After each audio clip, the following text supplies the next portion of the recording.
New York শহর ভূতের দ্বারা প্রভাবিত ছিল। একটি মেয়ে বাগানে খেলছিল।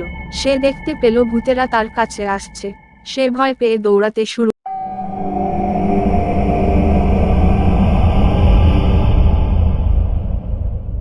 ভূতেরা তার অনুসরণ করতে থাকে। তিনি একটি বিল্ডিংয়ে পৌঁছেছিলেন যেখানে তাকে হেলিকপ্টারটি ধরতে হবে এবং ভূত থেকে পালাতে সিঁড়ি বেয়ে উঠতে হবে। হেলিকপ্টারে উঠে চলে গেলেন। ওই শহরের একটি গ্রামে কিছু নেকড়েদের থেকে পালিয়ে গিয়ে গিয়াসকে তাড়া করছিল। গিয়াস একটা বাড়ির সামনে এলো। বাড়ির দিকে যাওয়ার জন্য তিনটি রাস্তা ছিল। প্রথম পথটিতে মমি এবং দ্বিতীয় পথে জম্বি রয়েছে যারা মানুষকে খেতে ভালোবাসে। তৃতীয় পথে ভ্যাম্পায়ার ছিল যারা মানুষের রক্ত ভালোবাসে। গ্রামের কাছে দুটি বাংলো ছিল, একটি বাংলো ভুতুড়ে ছিল। আর ওই গ্রামের দুই বন্ধু থাকত। ভুতুড়ে বাড়ি বলে তাই তারা দুজন এলাকা থেকে দূরে থাকত। বাংলোর মালিক হতাশ হয়ে পড়েন। কোন বাংলো ভুতুড়ে ছিল তা তারা বুঝতে পারেননি। যখন বাড়ির মালিক ঘোষণা দিলেন যে তার বাংলোতে এক রাত ঘুমাতে প্রস্তুত তাকে তিনি 1 মিলিয়ন পুরস্কার দিবেন, দুই বন্ধু কিপিং এবং ব্রায়ান এটি চেষ্টা করার সিদ্ধান্ত নিল। রাতে বাংলোতে পৌঁছে দুজন ভালো করে দেখে নিল। শীঘ্রই তারা বুঝতে পেরেছিল এই বাংলোটি ভুতুড়ে বাড়ি, তাও আসলে ভিতরে না গিয়ে।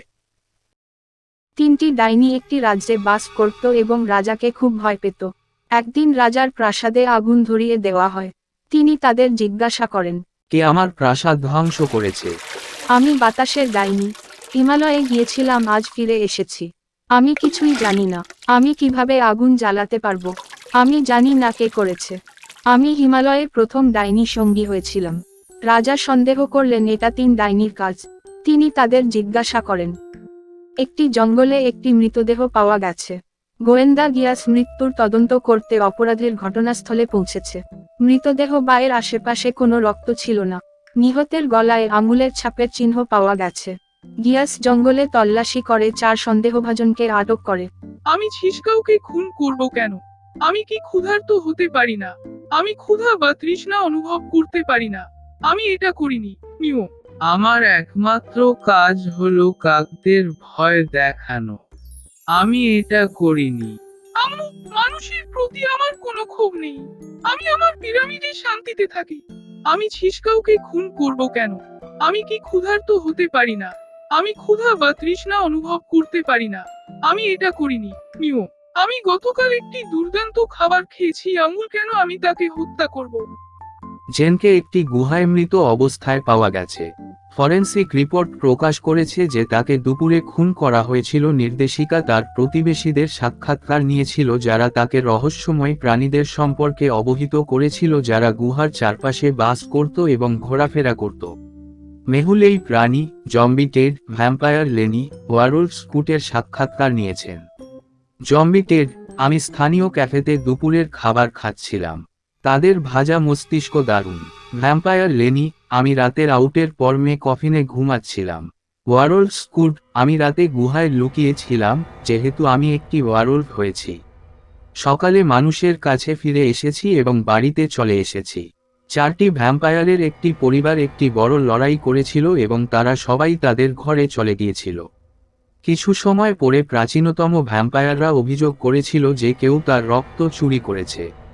অন্য সব ভ্যাম্পায়ার রক্ত চুরি হিয়াভিং অস্বীকার, যাতে প্রাচীনতম ভ্যাম্পায়ারদের গোয়েন্দা গিয়াস বলা হয়।